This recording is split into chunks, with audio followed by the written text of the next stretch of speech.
La noticia requiere profundidad. En Notimundo están los protagonistas de la noticia.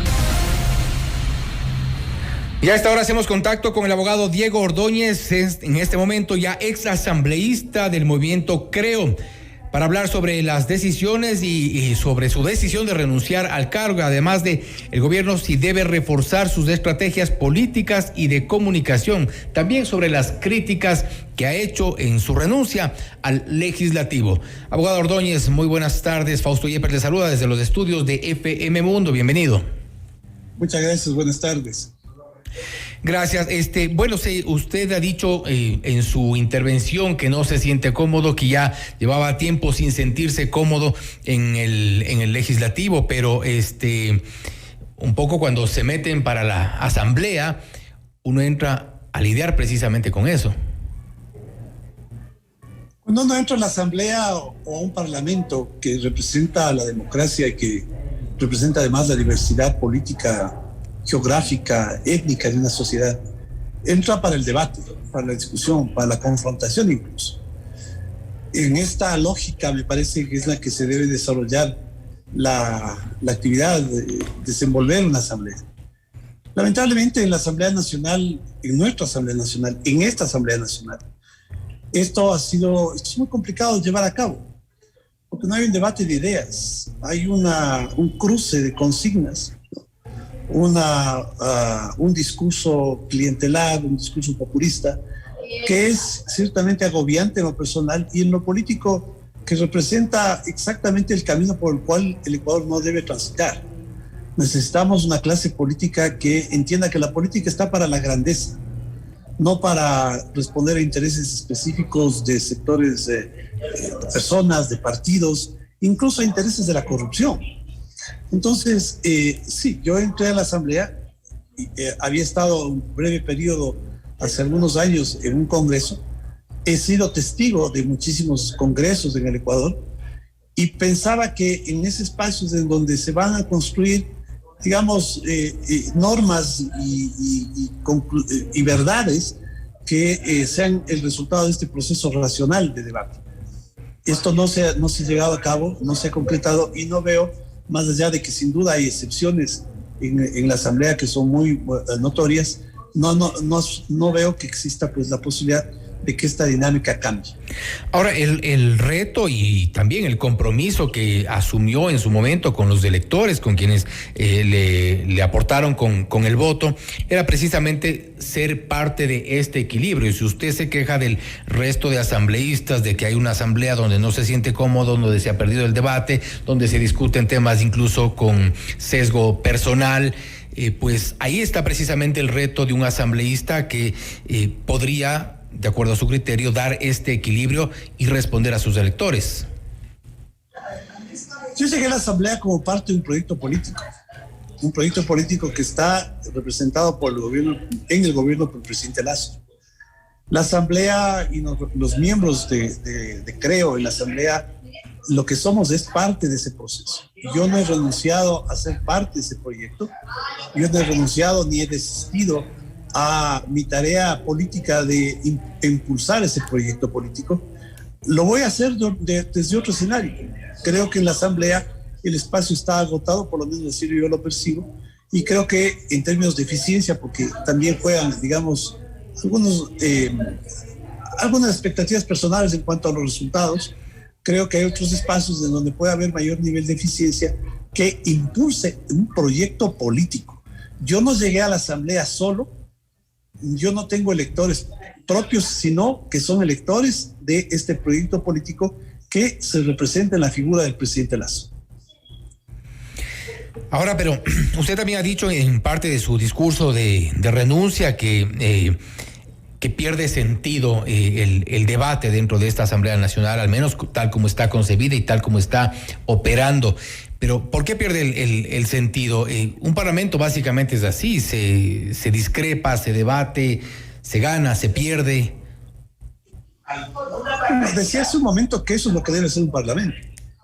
El debate en el que se debaten las diferencias, en el que se confrontan esas diferencias.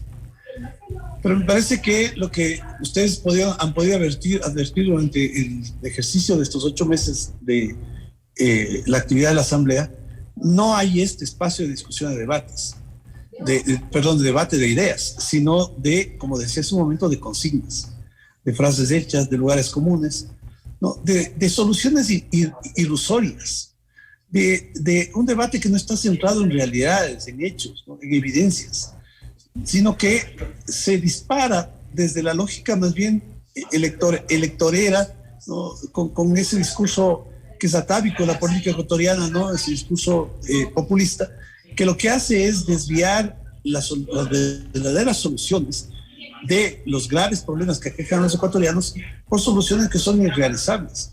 Y esto me parece a mí que no es bueno para una democracia, no es bueno para el país. Y ojalá que esto se pueda corregir, es una aspiración. Yo he dejado planteado además el hecho de que extiendo la mano a los sectores políticos y a las personas, a los dirigentes políticos que quieran llevar a este diálogo de esta característica, ¿no? Centrado en hechos, en evidencias, en realidades, y en un discurso, en un debate pues en el que existe además, ¿no? En donde se fabrica esta realidad, donde se fabrican las verdades, donde se fabrican las cifras, no en relación, que no tiene relación con esta realidad que es la que tenemos que resolver. Ahora, doctor Ordóñez, ayer, fuimos todos testigos de un debate que, para ponerlo en una sola palabra, simplemente fue impresentable en la Asamblea Nacional, y de eso se ha discutido ya bastante durante estas últimas horas, inclusive a través de redes sociales. Esto ha llamado la atención a todos, y esto sin duda impresentable. Esto fue el detonante para que usted tome la decisión de salir de la Asamblea Nacional, ¿o es ya una decisión que estaba tomada previamente? Bueno, yo había conversado de esto a inicios de diciembre con el presidente Lasso. Había expresado mi deseo, mi decisión de separarme de la Asamblea. Pero como usted acaba de expresar lo de sucedido el día de ayer, pues digamos que me sirve de ejemplo, ¿no? De un ejemplo inmediato de lo que acabamos de comenzar. Precisamente usted acaba de calificar de un debate impresentable. Sin duda, hubo intervenciones que son rescatables de varios asambleístas. Debo decirlo con franqueza, de asambleístas del bloque de gobierno, pero digamos que la mayoría tiene la característica que usted acaba de expresar. La calificativa que usted acaba de expresar es lo que realmente refleja, digamos, la percepción general de los ecuatorianos sobre el nivel del debate. Entonces, en esas condiciones, ¿no? En esas condiciones, ¿qué aporte, qué valor la Asamblea puede agregar? ¿O qué soluciones puede ofrecer a los grandes problemas que agobian a los ecuatorianos? Hay un problema fundamental que que preocupa a la mayoría de los ecuatorianos, que es la situación económica y el empleo. La Asamblea en estos 8 meses ha hecho aportes en términos de generar condiciones para el aumento del empleo. No. Más bien lo que ha hecho es lo contrario. En lo político, ¿no? Más allá, y en esto yo quiero ser objetivo, porque esa es la realidad. Más allá del esfuerzo que ha hecho la presidenta de la Asamblea de que el debate y las resoluciones que tome la Asamblea se articulen a este esfuerzo de garantizar gobernabilidad en el Ecuador. Hubo intentos golpistas al interior de la Asamblea, hubo la intencionalidad de usar un informe fabricado que perjudicaba la honra del presidente Lasso para desestabilizar el gobierno, para provocar su caída. Bueno, esto me parece a mí que abona estos ejemplos que estoy mencionando, el que usted añade también, para poner en debate, poner en discusión cuál es el rol y qué es lo que tiene que hacer la Asamblea en el futuro si quiere convertirse en un actor protagónico en la solución de los problemas, no en la generación de problemas. Ahora, la Asamblea Nacional también muy a su manera y muy con sus características, como la vemos operando, también ha respaldado de alguna forma a lo que hoy por hoy le ayuda al gobierno, que es esta reforma tributaria, como digo, muy a su manera, con abstenciones, con una discusión un tanto vacía también, pero el gobierno tiene una reforma tributaria de la cual y pasó como tal cual como la propuso. Hay temas de impuestos que hoy por hoy ya se los cuestiona, pero de algo habrá servido también esta posición de la Asamblea. Hay muchas personas que critican algunos impactos que en sus economías tiene la reforma tributaria. Esos impactos que se producen porque son varios sectores, ¿no? Así es, porque la ley fue publicada tal cual se la envió. Pudo haberse modificado si se habría logrado un entendimiento en el informe de mayoría, que fue el resultado de un mes de trabajo entre el gobierno, los asambleístas del gobierno y los miembros de la comisión, que elaboraron un informe de mayoría que hacía una serie de cambios al proyecto original. ¿Cuántos votos recibió ese informe? 30 votos. 30 votos. Por eso es que el proyecto de ley pasó por el Ministerio de la Ley. Pero si se hubiera hecho el esfuerzo, si hubiera habido el compromiso de la mayoría de los asambleístas de apoyar ese informe, que fue resultado de un arduo trabajo para lograr un consenso que modificaba partes importantes del proyecto original enviado por el presidente de la República, otra sería la circunstancia.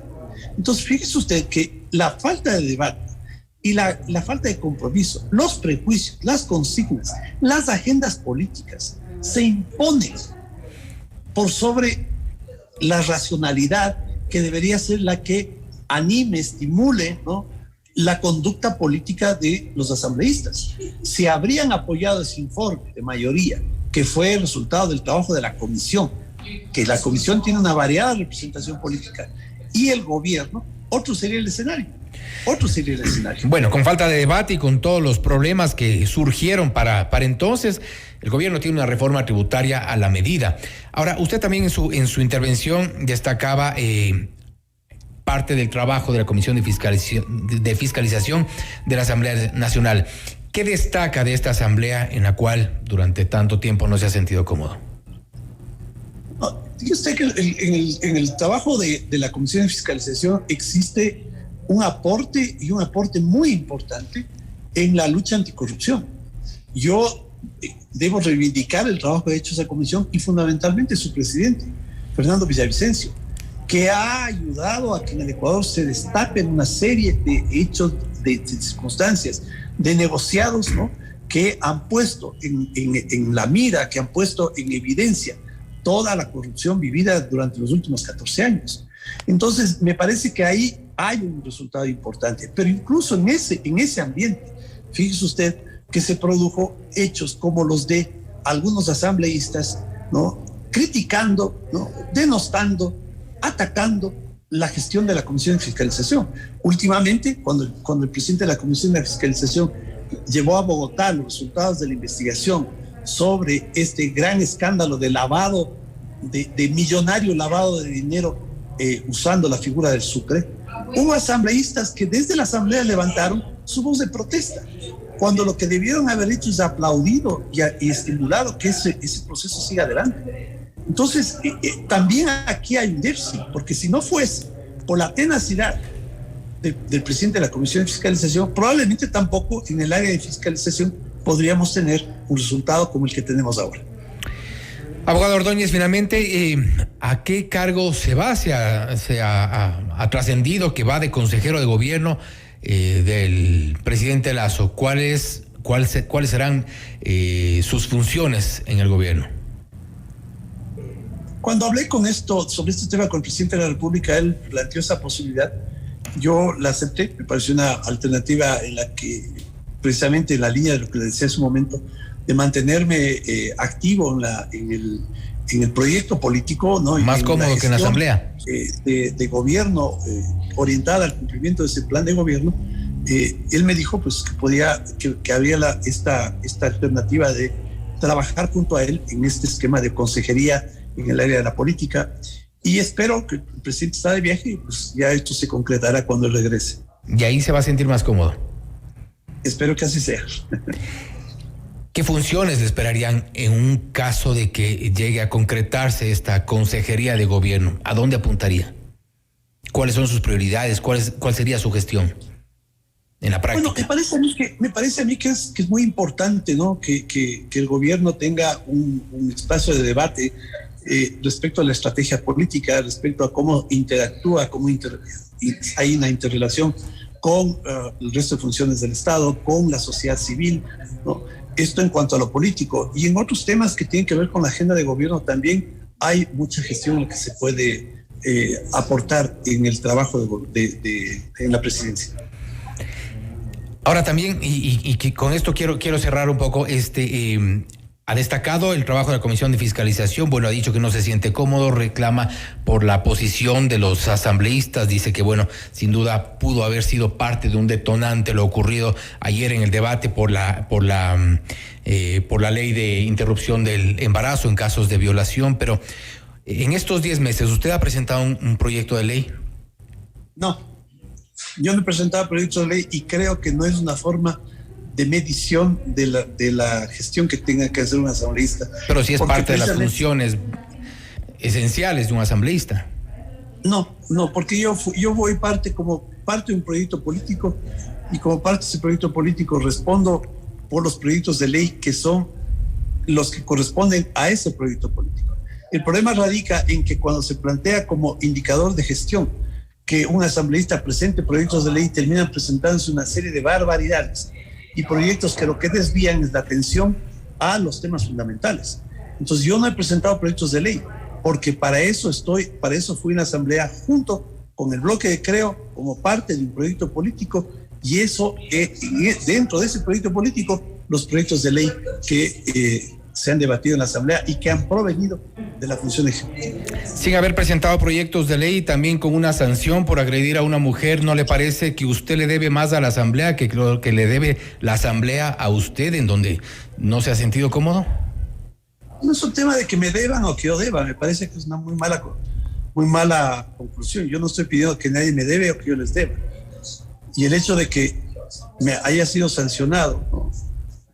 Aporta, yo diría, desde mi punto de vista, fuera de lo personal, de lo político, ¿no? La preocupación respecto a cuáles son los lineamientos éticos y morales en los que se mueve la asamblea y su régimen disciplinario. A mí me sancionan por haber hecho un juicio político, una crítica política a una persona. No era una crítica política, abogado. Es una crítica política. Era una agresión a una mujer. El suyo puede ser diferente, el mío no. Mi opinión es... Bueno, fue el de la asamblea el criterio distinto. A una persona que sin las capacidades suficientes,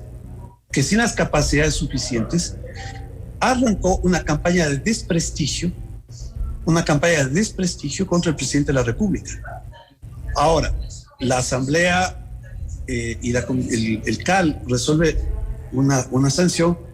Por su parte, pues, la asamblea lo que hizo fue... el mismo grupo político que persiguió una sanción en mi contra, lo que hizo fue defender a un asambleísta a quien se le demostró que había cobrado diezmos a sus empleados. Entonces esta dualidad, ¿no? que me parece a mí que establece una disonancia moral, también tiene que ser incorporada dentro de los elementos de análisis para evaluar la gestión de la asamblea. Y bueno, sin duda, dejar en medio camino las funciones sí es, creo yo, una deuda al menos con los electores. En todo caso, le agradecemos mucho por estar con nosotros, abogado Ordóñez. Bueno, como le insisto, ¿no? Los electores votaron por un proyecto político y no fui individual, no fui solo, no era solamente yo, el nombre mío en la lista para asambleístas, yo era parte y sigo siendo parte de un proyecto político. Gracias, abogado. A usted muchas gracias. Buenas tardes. Gracias. Ha sido el abogado Diego Ordóñez, ex asambleísta de Creo. Ha confirmado que en los próximos días podría ya definirse su condición de consejero del gobierno de Guillermo Lasso. Además, ha reconocido que no ha presentado en los 10 meses de su gestión ningún proyecto de ley y pues resta importancia a la sanción de la que fue objeto por haber agredido a una asambleísta. Esto es Notimundo Estelar, siempre bien informados.